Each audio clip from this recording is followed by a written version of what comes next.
తెలుగు ప్రేక్షకులు నమస్తే. ఈరోజు మనతో పాటు ఒక అతిథి ఉన్నారు. ఆయన దాదాపు 20 సంవత్సరాలుగా సుదీర్ఘమైనటువంటి ప్రస్థానం అయితే కొనసాగిస్తున్నారు.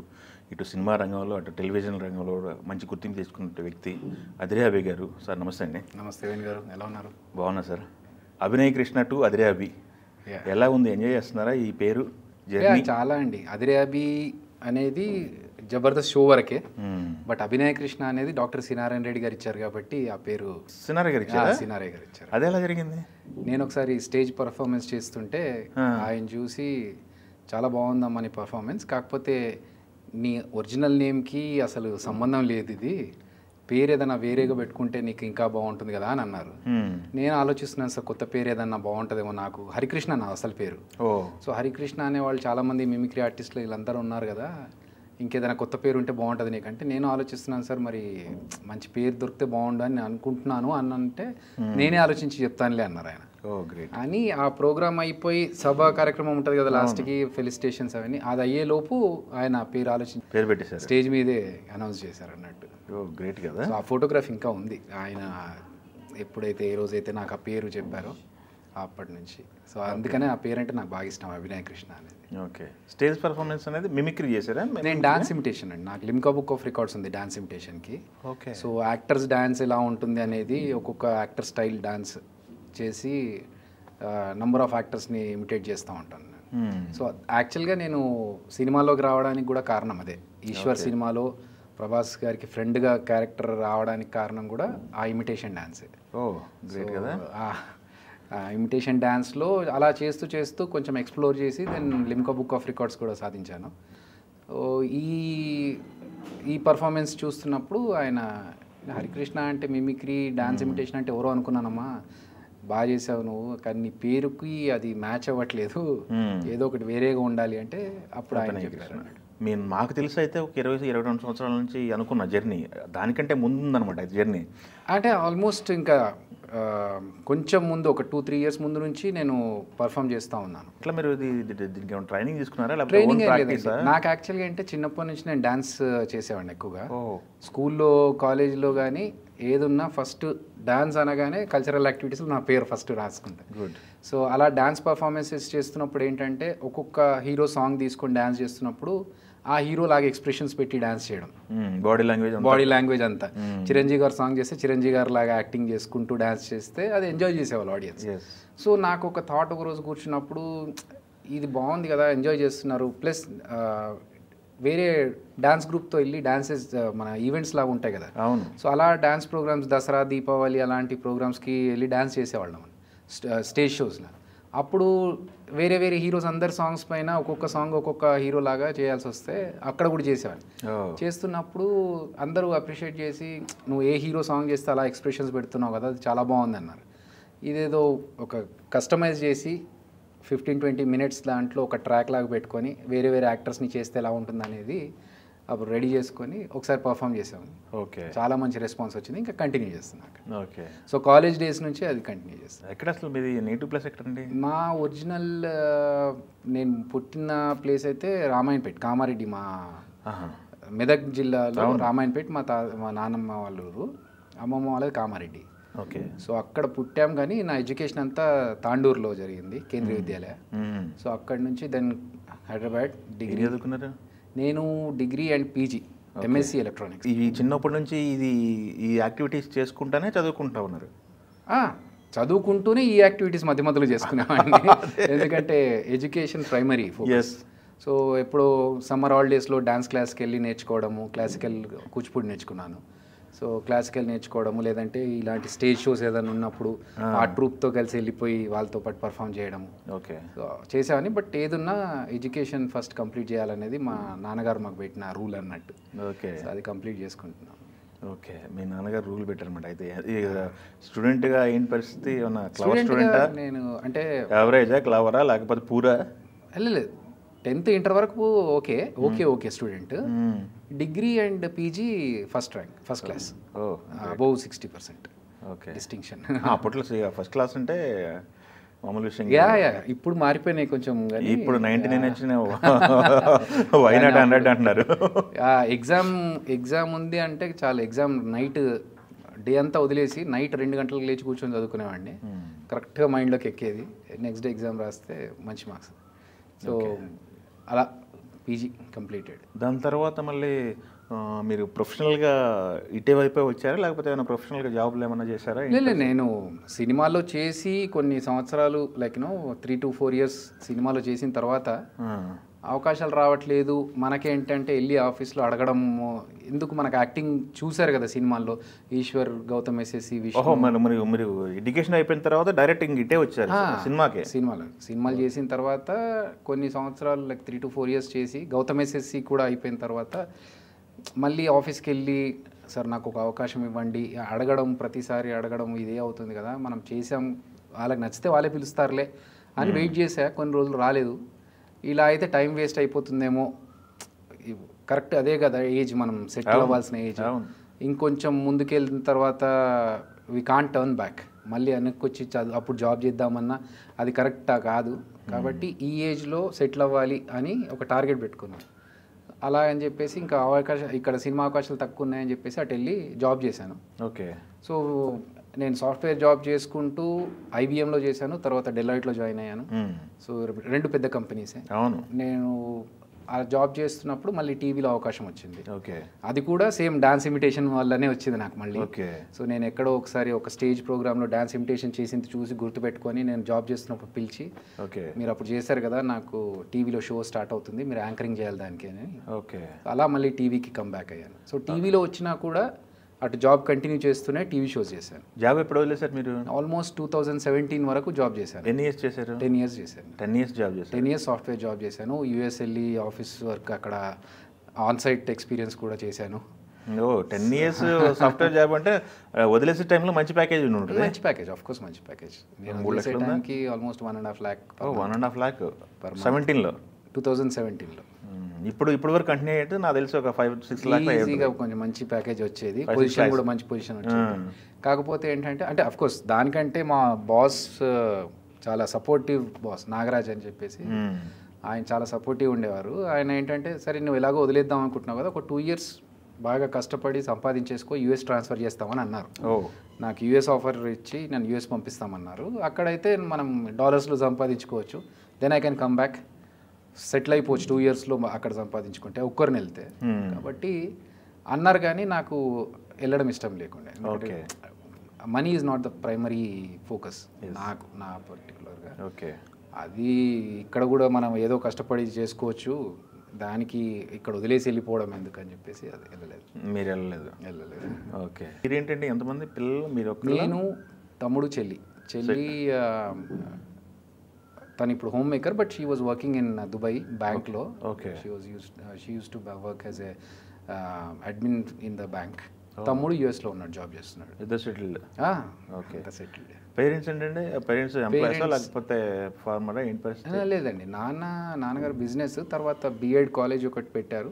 తర్వాత ఇంకా రావడం వెళ్ళడం ఎందుకు ఇబ్బంది, మీరు రిలాక్స్ అవ్వండి ఈ ఏజ్లో ఎందుకు అని చెప్పేసి ఆయన్ని అన్ని మాన్పించేసి ఇంట్లో రిలాక్స్గా ఉంటున్నారు. అమ్మ నాన్న ఇంట్లో వాళ్ళు చూసుకుంటారు అన్నట్టు. సో ఏదున్నా ఫస్ట్ ఇంటి పెద్దగా వాళ్ళ సైడ్ నుంచి డెసిషన్ వచ్చిన తర్వాత మేము అంతా ఫాలో అవుతాం. గ్రేట్. ఇప్పుడు మీ పరిస్థితి ఏంటి? మీరు ఒక కుటుంబం ఏర్పరచుకున్న, మీ పెళ్ళి పిల్లలు ఎంత? పిల్లలు అన్నీ ఉన్నాయి. ఎంతమంది పిల్లలు? నాకు ఇద్దరు. అబ్బాయా అమ్మాయి? అబ్బాయి, అమ్మాయి. వాళ్ళకి ఇంట్రెస్ట్ లేదా ఎంటర్టైన్మెంట్ వైపు? ఇప్పటికి నేను అడగలేదు కూడా, అడిగి అనవసరంగా ఇప్పుడే వాళ్ళని చదువుకుంటున్న టైంలో డివైడ్ చేయవద్దని చెప్పి. అది వాస్తవం. ఎడ్యుకేషన్ దానికి ఉన్న వాల్యూ వేరు. I understand that total. Suggestions ఇస్తుంటారా మీరు? నేను మా జర్నీకి ఇంట్లోనే కాదండి, అందరికీ కూడా చెప్తూ ఉంటాను. ఎవరైనా సరే ఫస్ట్ నన్ను డిగ్రీ చదువుతున్నాను లేకపోతే 10th చదువుతున్నాను, నాకు సినిమాలో ఇంట్రెస్ట్ ఉందంటే ఫస్ట్ చదువుకోండి, ఇది ఎక్కడికి వెళ్ళదు, ఇది ఇక్కడే ఉంటుంది.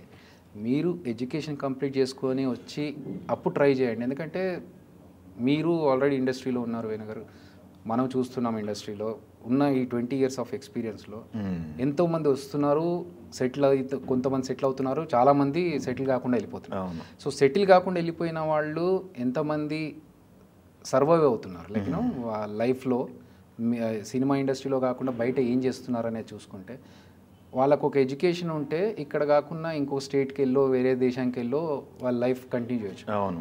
కానీ అది లేక ఇటు ఇది లేక ఏం చేయాలో అర్థం కాక పరిస్థితి ఏంటంటే సినిమాల్లో కొన్ని రోజులు సినిమాలో కనిపించిన తర్వాత మళ్ళీ వెళ్ళి ఏ పని చేసుకోవాలన్నా కూడా ఒక మోమాటము ఒక నామోషి ఉంటుంది. సో ఇలాంటి వాటిలో మనిషి హెల్త్ మెంటల్ స్టెబిలిటీ కూడా చాలా ప్రాబ్లంలో ఉంటుందండి. సో అందుకనే ఫస్ట్ నేను చెప్పేదంటే టు బీ కాన్ఫిడెంట్ ఫస్ట్ చదువుకోండి, ఫైనాన్షియల్గా సెక్యూర్ చేసుకోండి, తర్వాత మీకు ఏదైనా ఎక్స్పెరిమెంట్స్ చేయాలంటే అప్పుడు చేయండి. కానీ ఊరికేనే వదిలేసుకొని అన్నీ వదిలేసుకొని అంటే నాకు అనిపించిన ఫీలింగ్ ఏంటంటే ఒక పర్సన్ ఊళ్ళో ఉండి ఆలోచించేది ఏంటంటే ఇండస్ట్రీ చెడిపోతుంది, నేను వెళ్ళి బాగుపరచాలి దీన్ని అంటే నాలాంటి ఒక గొప్ప నటుడు ఇండస్ట్రీకి ఇప్పుడు అవసరం అనే ఫీలింగ్ ప్రతి ఒక్క పర్సన్కి ఉంటుంది. మీకు నాకు కొత్త వాళ్ళకి ఎవరికైనా సరే అరే వీళ్ళందరికంటే బాగా నేను యాక్ట్ చేయగలుగుతాను, నేను వచ్చి ఏదో చేయాలి అనేది ఒక యాక్టర్ కావచ్చు ఒక డైరెక్టర్ కావచ్చు అనుకుంటారు, ఇంతకంటే బెస్ట్ సినిమా నేను తీయగలుగుతాను. కానీ అది మనం అనుకునే ఫ్యాక్ట్, ఇక్కడికి వచ్చిన తర్వాత వేరే ఉంటుంది.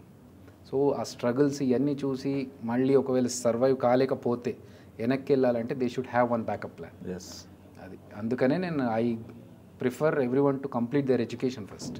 నేను అడిగింది ఏంటంటే మీకు మీ పిల్లలు కానీ ఇంట్లో మీ వైఫ్ కానీ మీకు ఏమైనా సజెషన్స్ ఇస్తుంటారా? నాకు వాళ్ళు ఇస్తుంటారు. మెళకువలో మీ స్కిట్లు చూసినప్పుడు కానీ లేకపోతే సినిమాలు చూసినప్పుడు కానీ? లేదండి, వాళ్ళు ఇవ్వరు, నేను తీసుకోను.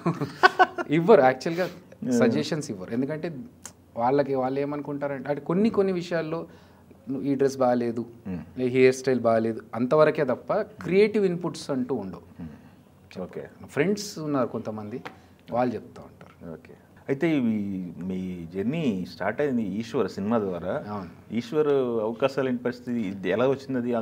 అది చూసేనా? అవునండి, డాన్స్ ఇమిటేషన్. నేను రవీంద్ర భారతిలో డాన్స్ ఇమిటేషన్ చేస్తూ ఉన్నప్పుడు జలదంకి సుధాకర్ గారు అని రైటర్, ఆయన పర్చూరి బ్రదర్స్ దగ్గర గోస్ట్ రైటర్గా చేసేవారు. ఆయన చూసి జేఎన్సీ పరంజీ గారికి చెప్పారు, ఇట్లా నిన్న నేను ఒక ప్రోగ్రాంలో ఒక అబ్బాయిని చూశాను, డాన్స్ బాగా చేస్తున్నాడు ఇమిటేషన్, మన సినిమాలో హీరో ఫ్రెండ్ క్యారెక్టర్ సినిమా పిచ్చోడు ఒకటి ఉంటాడు కదా, ఆ క్యారెక్టర్కి అబ్బాయి బాగా సూట్ అవుతాడు అని చెప్తే సరే అయితే ఒకసారి ఆఫీస్ పిలిపించండి అంటే వెళ్ళాను. అక్కడికి వెళ్ళిన తర్వాత సరే అయిపోయింది సెలెక్షన్ అన్నట్టు కాకుండా బయట మొత్తం ఒక 40 మంది వెయిట్ చేస్తున్నారు అన్నట్టు ఆడిషన్స్కి. రాగానే నీ గురించి బాగా చెప్పాడా, కాకపోతే నువ్వు యాక్టింగ్ సైడ్ ఎలా ఉంటుందో చూడాలి కదా, మేము కూడా ఒక ఆడిషన్స్ ఇచ్చేసి వెళ్ళండి అని చెప్పి ఆడిషన్స్ తీసుకున్నారు.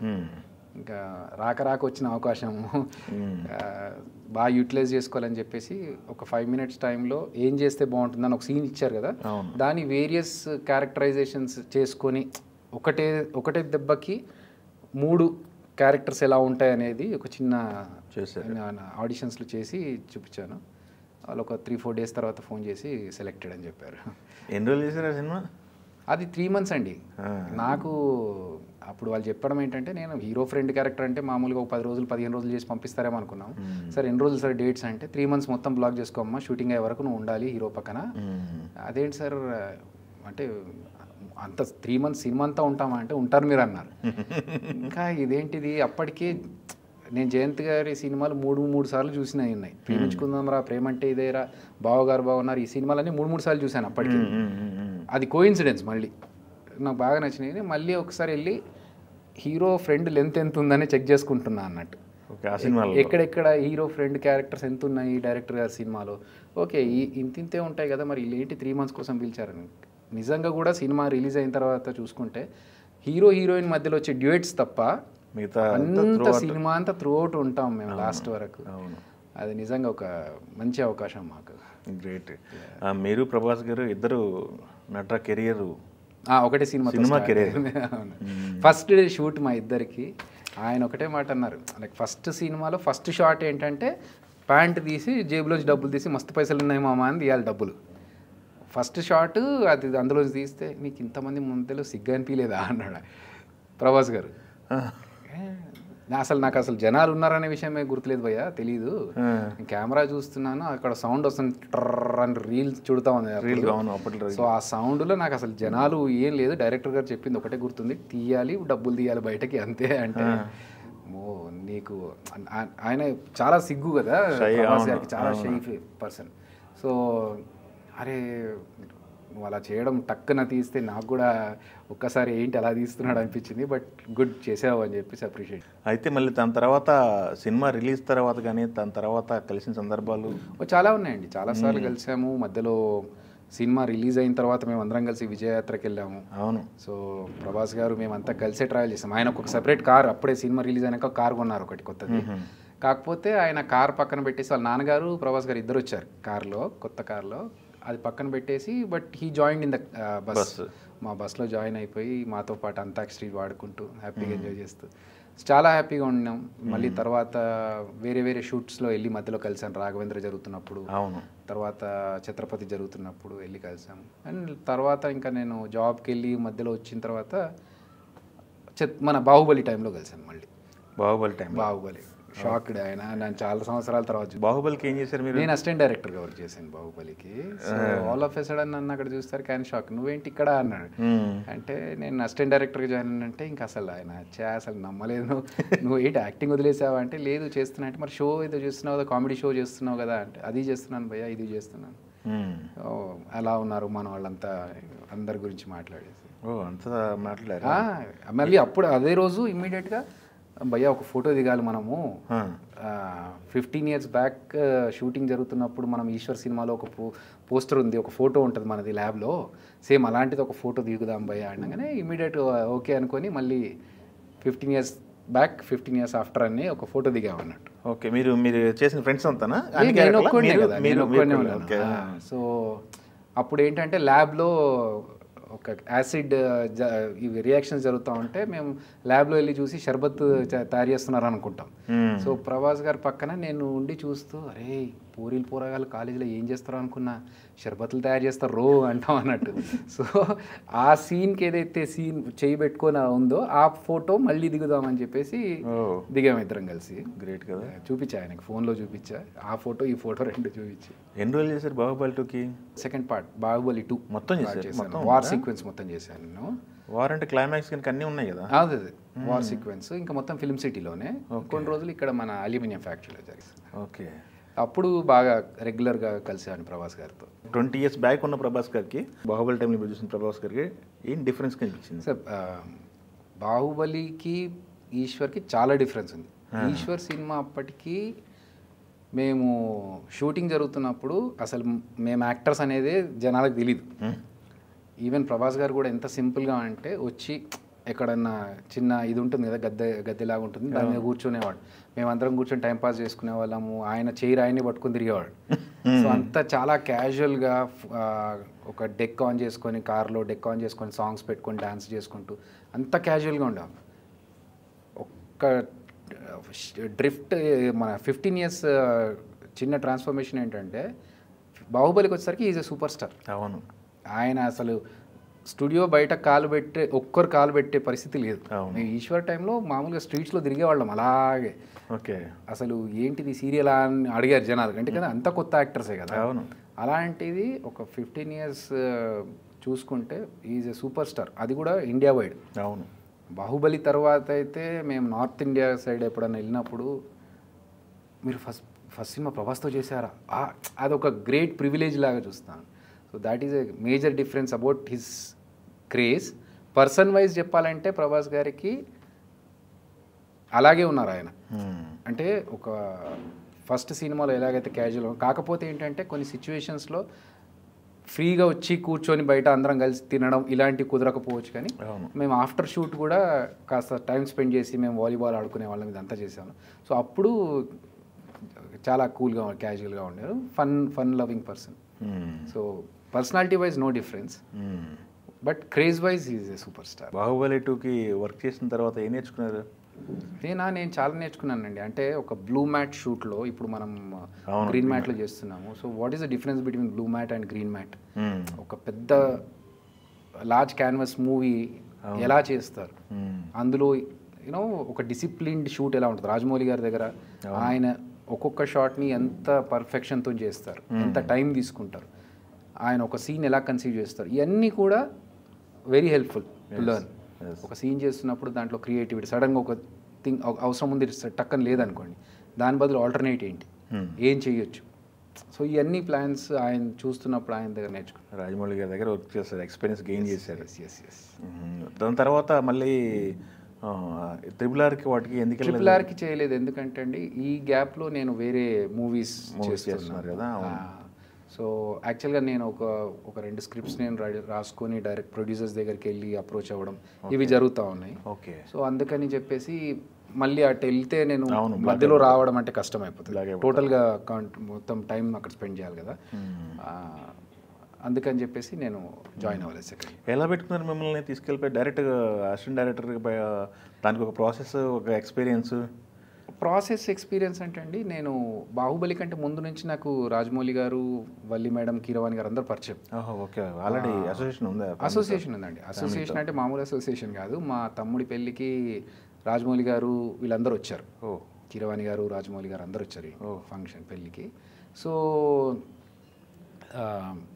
అంతకుముందు చిన్న డిస్కషన్, ఈగా సినిమా ఆడియో ఫంక్షన్ అప్పుడు కూడా ఒక చిన్న డిస్కషన్ అన్నట్టు, ఎలా చేద్దాం ఆడియో ఫంక్షన్ని, ఏం చేస్తే బాగుంటుంది క్రియేటివ్గా అన్నప్పుడు దాంట్లో డిస్కషన్, ఆ ఫ్రెండ్లీ డిస్కషన్లో నాకు కొన్ని ఇన్పుట్స్ ఇవ్వడము.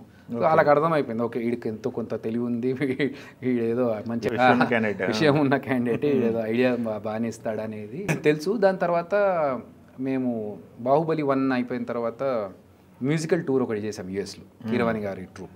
ఓకే. సో అప్పుడు కీరవాణి గారితో పాటు ఒక యాంకర్ కావాలి షో మధ్యలో అన్నప్పుడు నన్ను వాళ్ళు తీసుకెళ్ళారు నాతో. ఓకే. సో నేను డ్యాన్స్ ఇమిటేషన్ చేస్తూ షో అంతా యాంకరింగ్ చేస్తూ ఆ ట్రావెల్ ఏదైతే ఉందో అప్పుడు నేను అడిగాను మేడంని, వల్లి మేడంని, నాకు ఇంట్రెస్ట్ ఉంది మేడం, చూడాలి, ఐ హ్యావ్ టు లెర్న్, ఎలా చేస్తారు ఇలాంటి పెద్ద క్యాన్వాస్ సినిమాలు, నేర్చుకోవాలని ఉంది అంటే అప్పుడు మళ్ళీ వచ్చిన తర్వాత మేడం పిలిచి ఓకే దాంట్లో వర్క్ పెట్టించారు. డబ్బులు ఇచ్చారేమన్నా? డబ్బులు నేను తీసుకోలేదు, ఎందుకంటే నేను అడిగి వర్క్ తీసుకున్నాను కాబట్టి వాళ్ళు ఇస్తామన్నారు. అడిగి శాలరీ అది ఇది అని అంటే వద్దు, నేను నేర్చుకుంటున్నాను కదా. సో నాకు ఓకే థ్యాంక్స్, నాకు ఒక పర్మిషన్ ఇవ్వండి జబర్దస్త్ చేసుకోవడానికి మధ్యలో నేను వెళ్ళి షూట్ చేసుకొని వస్తాను, ఆ 1-2 డేస్ పర్మిషన్ ఇస్తే చాలు, మిగతా రోజులు నేను వర్క్ చేసుకుంటానని చెప్పేసి అలా.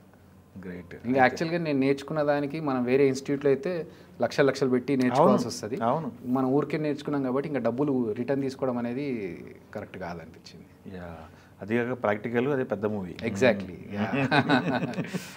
ఓకే. దాంట్లో ఇప్పుడు వార్ సీక్వెన్స్ అంటే చాలా మంది ఉన్నారు కదా ఇప్పుడు. అవును, అందరు ఉన్నారు. మేజర్ యాక్టర్స్ అందరు, రానా గారు, మన కట్టప్ప సత్యరాజ్ గారు, తమన్నా, అనుష్క గారు, అందరూ ఉన్నారు. అందరు రమ్యకృష్ణ గారు తప్ప మిగతా అందరు కాస్ట్ ఉన్నారు. ఓకే. సో ఈవెన్ అందులో మన విలేజర్స్ క్యారెక్టర్స్ కూడా ఉన్నాయి కదా. ఫస్ట్ పార్ట్లో మన ఈ సాంగ్, సెకండ్ పార్ట్లో సాంగ్ వస్తుంది దండాలయ, ఆ సాంగ్లో ఉన్న విలేజర్స్ అందరు కూడా ఉంటారు అన్నట్టు. So yeah almost everyone, Ramyakrishna గారు తప్ప నాజర్ గారు, ఇంక్లూడింగ్ నాజర్ గారు, అందరు ఉన్నారు. సభా సీన్లో అయితే అన్నీ ఉండేవాళ్ళు కానీ వార్ సీన్లో సెకండ్లో అయితే లేదు. యా సెకండ్ యాక్చువల్గా ఏంటంటే మనకి లాస్ట్లో కొన్ని సీన్స్ ఎడిట్లో కట్ అయ్యాయి, బట్ ఇంక్లూడింగ్ ఫస్ట్ పార్ట్లో ఒక తమన్నా వాళ్ళది ఒక ఉంది సెక్ట్ ఉంటుంది. ఆ సెక్ట్ అందులో వాళ్ళంతా పగ తీర్చుకోవడానికి వెయిట్ చేస్తారు. అక్కడున్న ఆర్టిస్టులు కూడా ఇందులో ఉంటారు. ఓకే. సో అంత ఆల్మోస్ట్ ఇంకా అందరూ ఉంటారు. ఒక రమ్యకృష్ణ గారే చనిపోయి ఉంటారు కాబట్టి క్యారెక్టర్. మంచి ఎక్స్పీరియన్స్ తీసుకున్నారు బాహుబలి.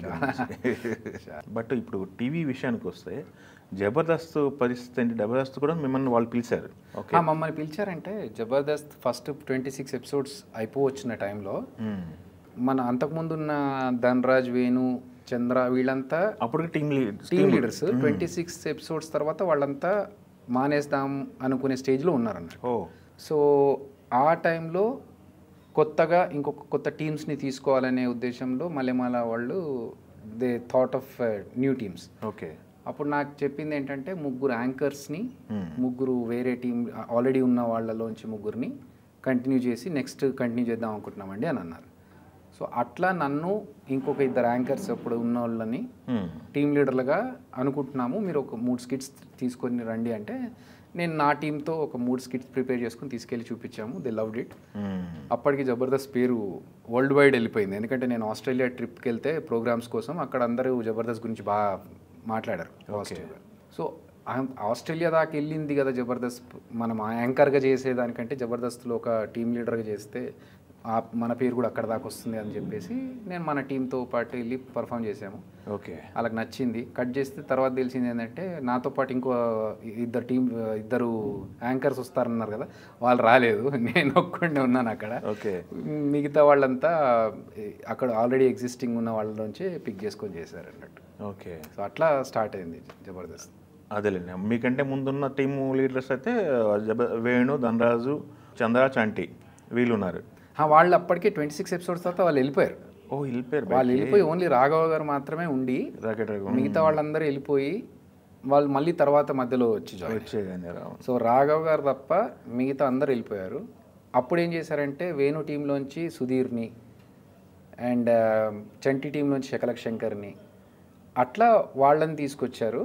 దాంతోపాటు నేను కొత్తగా ఎడిషన్. అవును, అట్లా టీం ఫామ్ అయ్యి ఇప్పుడు జబర్దస్త్లో చేసిన మనోళ్ళంతా కూడా సినిమా ఫీల్డ్లో దాదాపుగా గుర్తింపు తెచ్చుకున్నారు కదా అందరు కూడా. మీరు అంటే సినిమా నుంచి అటు టీవీ షోకి వెళ్ళారు, బట్ వాళ్ళు అక్కడ చేసుకుంటే ఇక్కడ కూడా ఇప్పుడు షైన్ అవుతున్నారు. లైక్ వేణు చూసుకోండి, డైరెక్టర్ అయిపోయాడు. ధనరాజ్ కూడా సినిమా చేసినట్టున్న డైరెక్షన్లో చేస్తున్నాడు. రామం రాఘవం. మీది కూడా ఒకటి పాయింట్ బ్లాంక్ వచ్చినట్టుంది కదా? అవునండి, పాయింట్ బ్లాంక్ అని ఒక మూవీ నేను యాక్ట్ చేస్తూ స్క్రీన్ ప్లే చేశాను. ఫ్రెండ్ డైరెక్ట్ చేశాడు దాన్ని. అది యుఎస్ అమెజాన్లో రిలీజ్ చేశాము. మంచి రెస్పాన్స్ వచ్చింది. దాన్ని హిందీలో జీ వాళ్ళు తీసుకున్నారు, జీ సినిమా వాళ్ళు. ఓకే, అక్కడ కూడా మంచి రెస్పాన్స్ వచ్చింది శాటిలైట్లో. సో ఆల్మోస్ట్ ఇప్పటికి ఒక 10 times వేసింటారు అది జీ సినిమాలో. ఓకే, అది వచ్చినప్పుడల్లా మాకు క్లిప్పింగ్స్ పంపిస్తూ ఉంటారు ఫ్రెండ్స్ చూసి. ఫ్రెండ్స్ అది ఒక హ్యాపీ సాటిస్ఫాక్షన్. ఎందుకంటే మేము ఉన్న చిన్న బడ్జెట్లో చేసుకున్నాం, ఊరికే సరదాగా డెమోలాగా చేద్దాం అన్నట్టుగా చేసుకున్నాము. మంచి రెస్పాన్స్ వచ్చింది. మీ కాన్సన్ట్రేషన్ మొత్తం కూడా టీవీ మీద పెట్టడం వల్ల సినిమాలు తగ్గాయి అనుకోవచ్చా? జబర్దస్త్ కూడా నేను ఆల్మోస్ట్ 9 years చేశానండి. 9 years. అయితే కరెక్ట్ మీరు అన్నది. ఎందుకంటే నేను టీవీ మీదనే ఫోకస్ చేశాను కూడా. ఎందుకంటే అటు ఒక సైడ్ జాబ్ చేస్తూ ఇటు జబర్దస్త్ చేసుకుంటే నాకేంటంటే 2 sides కంఫర్టబుల్ ఉండేది.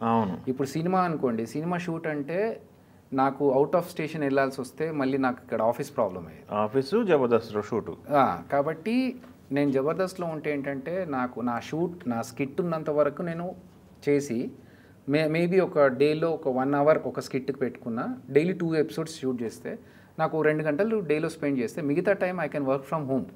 ఇన్ ద సెన్స్ నా షూట్లో నా రూమ్లోంచి నేను వర్క్ చేసుకోవచ్చు ఒకవేళ ఎమర్జెన్సీ అయితే.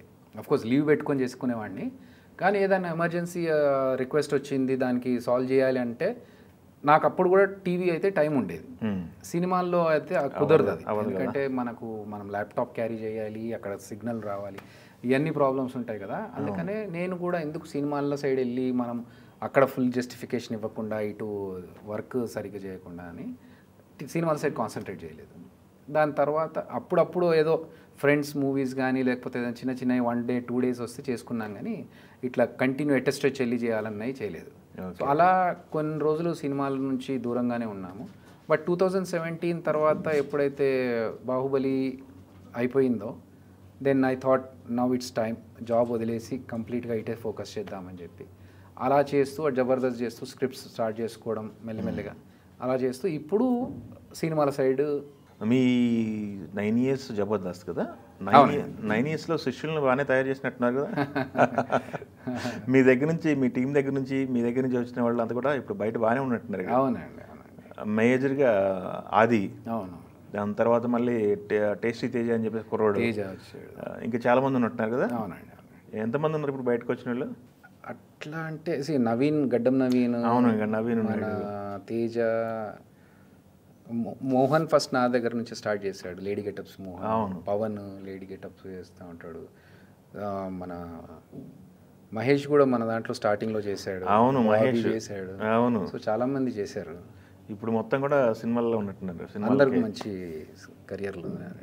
అది రావటం వల్ల మీకు ఏమన్నా డ్యామేజ్ అయింది అనుకుంటున్నారా, లేకపోతే అది మీకు హెల్ప్ అయ్యాడు అనుకుంటున్నారా? ఎట్లా మీ కెరీర్లో అది రోల్ ఏమిటంటే మీరేం చెప్తారు? నా కెరియర్లో అనేది కంటే జబర్దస్త్లో ఆది వచ్చిన తర్వాత ఒక ట్రెండ్ మారిపోయిందండి. ఎందుకంటే అంతకుముందు ఉండే జోక్స్ వేరు, ఆది వచ్చిన తర్వాత పంచ్ బేస్డ్ జోక్స్ వచ్చేసాయి. అవును. సో అది నాకంటే జబర్దస్త్ అంత ఓవరాల్ జబర్దస్త్ స్టాండర్డ్ పెంచింది. సో అది డెఫినెట్గా మంచి విషయమే. అండ్ నాకు డ్యామేజ్ అంటే నేను ఐ డోంట్ థింక్ అండి, ఎందుకంటే I look it in a different way.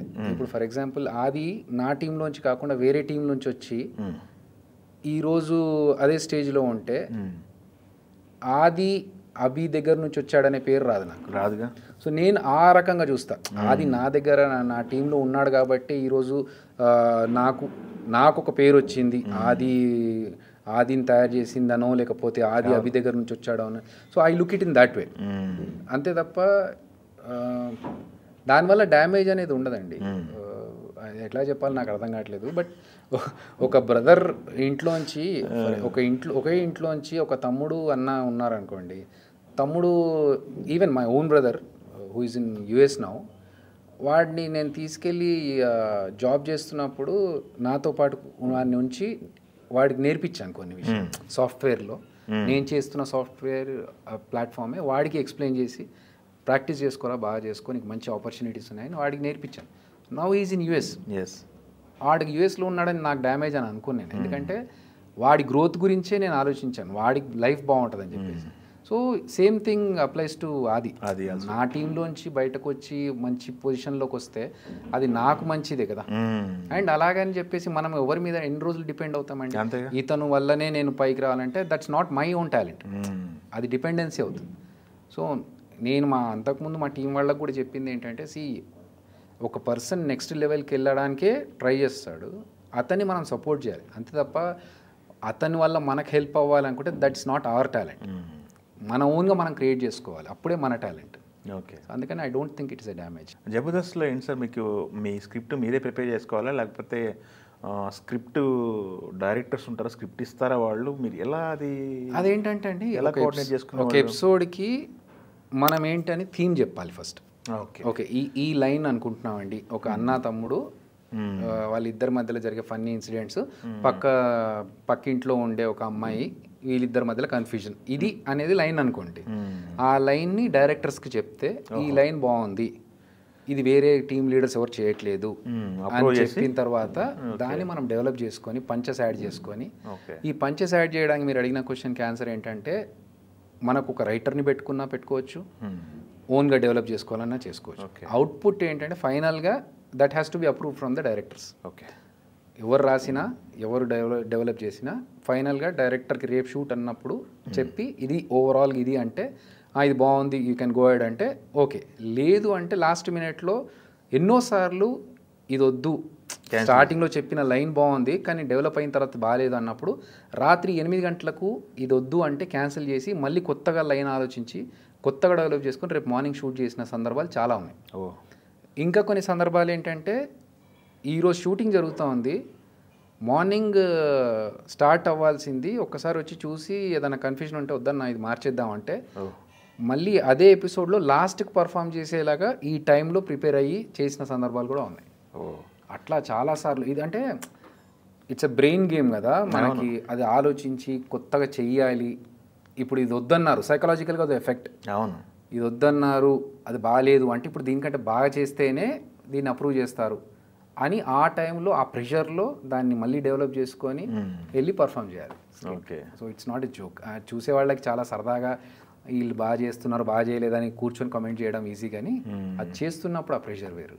Okay, ఎందుకంటే సినిమా అనుకోండి, స్క్రీన్ అవతల ఉంటాం మనము, తెలీదు అవతల ఆడియన్స్ ఏమనుకుంటున్నారనేది తెలియదు. ఇక్కడ జడ్జెస్ ఎదురుగా కూర్చొని మనం ఫస్ట్ ఒక పంచ్ చేసినప్పుడు ఫస్ట్ పంచ్కి నవ్వలేదు అనుకోండి, డ్రాప్ అయిపోతుంది అక్కడ సప్మని.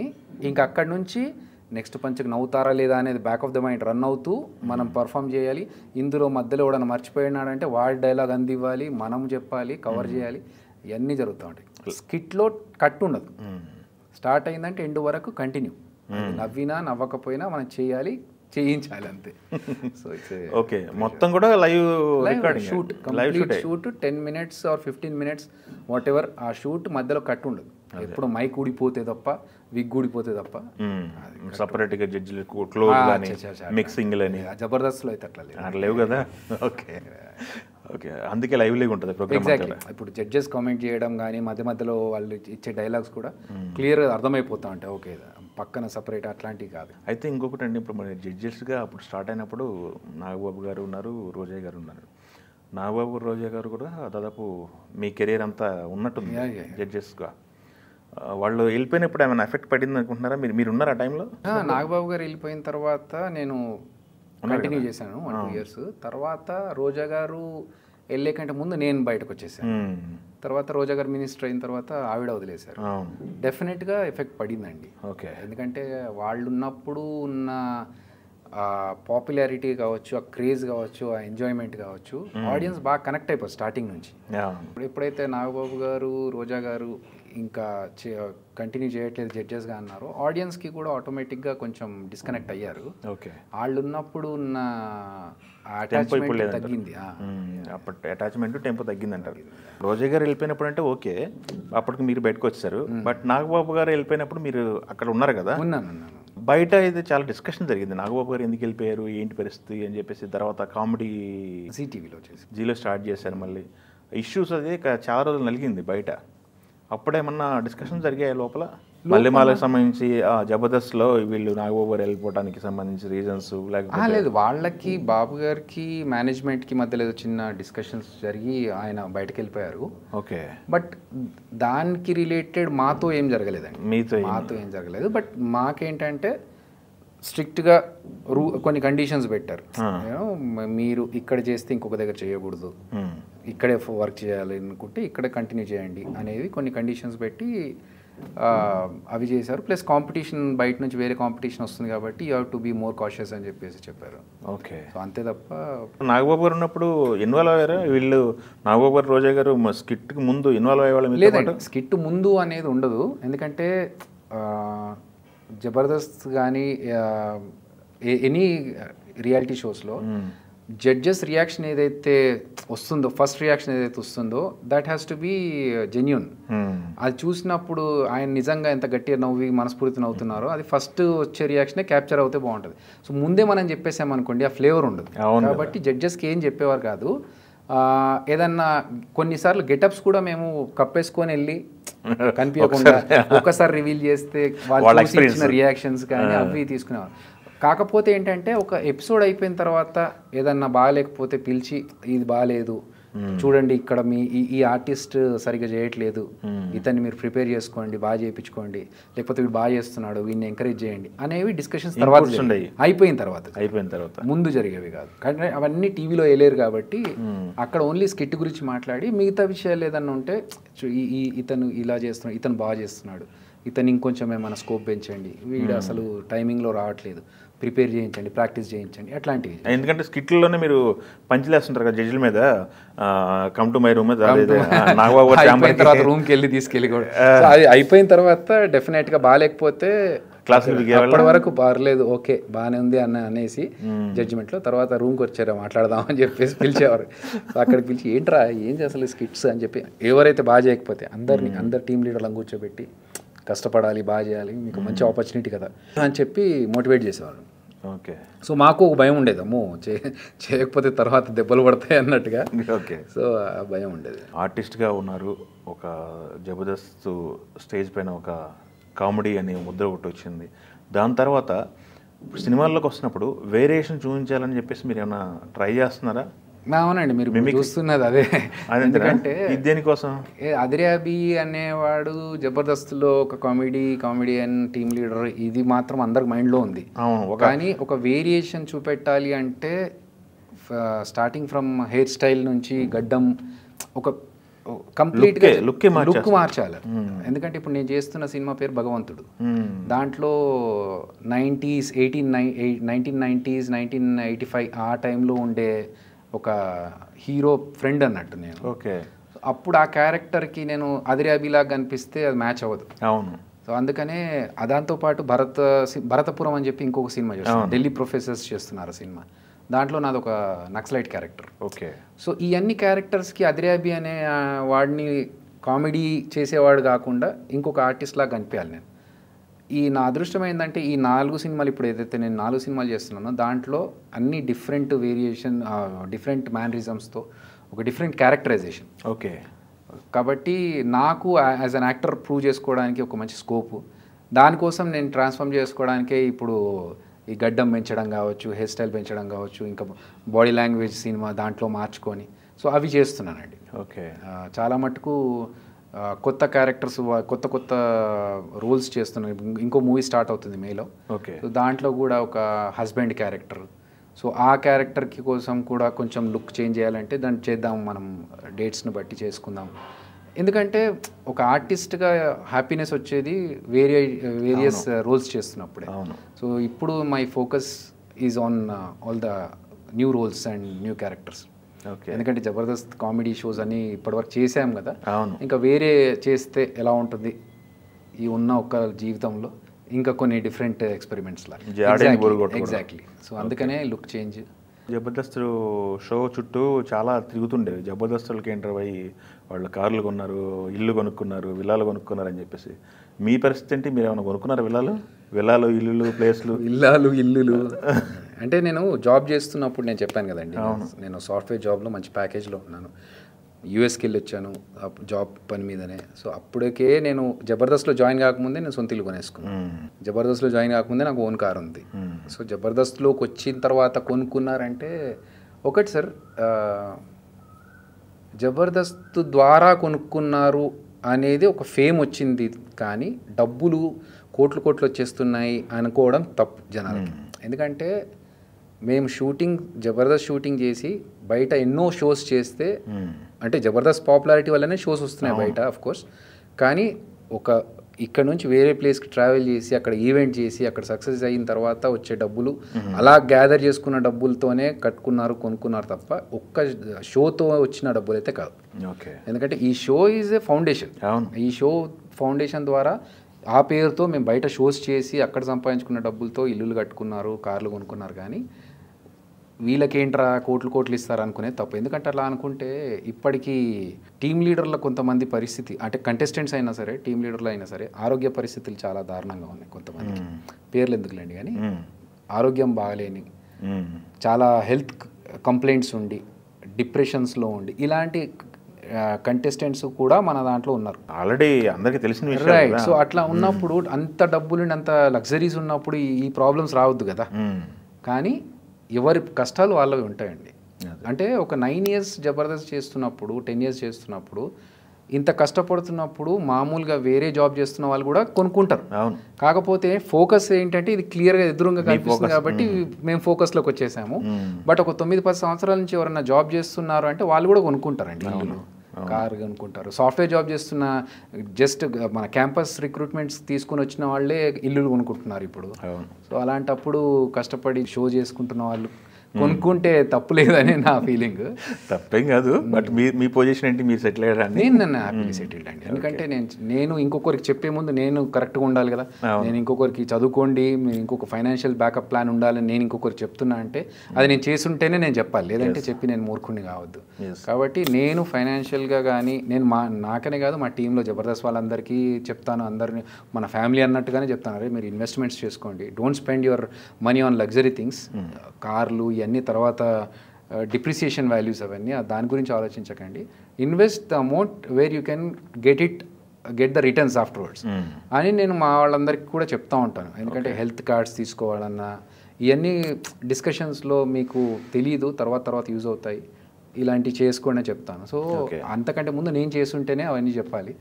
ఫైనాన్షియల్గా కూడా నేను జాబ్ చేస్తున్నప్పుడే ఎలా చేసుకుంటే బెటర్, ఫ్యూచర్లో నేను జాబ్ వదిలేసి ఇండస్ట్రీలో సర్వైవ్ కావాలంటే it's not a stable one.